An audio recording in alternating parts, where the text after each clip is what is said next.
I just can't believe that Australia has moved so far from its basic Christian heritage.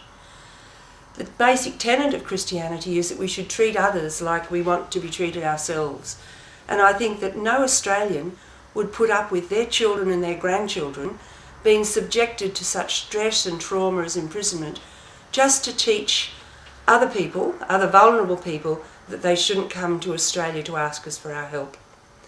And I think our government treatment of asylum seekers and their families is really the antithesis of what it means to be Christian. I think I'm really in grief for the loss of humanity that I see in Australia today, in the way our government treats very vulnerable asylum seeker children and their families.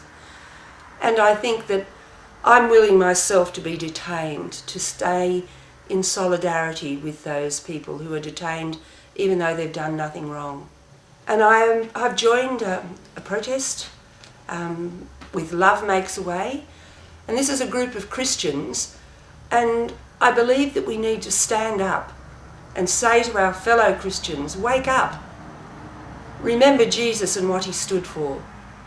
These traumatised asylum seekers are fellow human beings, and they need to be responded to according to our Christian faith, with decency and respect.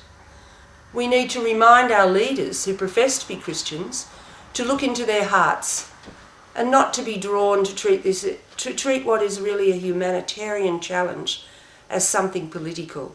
This is a humanitarian challenge. We need to respond from the basis of our Christian belief. My inspiration for this comes, for others in Love Makes a Way, from people like Gandhi and Martin Luther King, and from Jesus.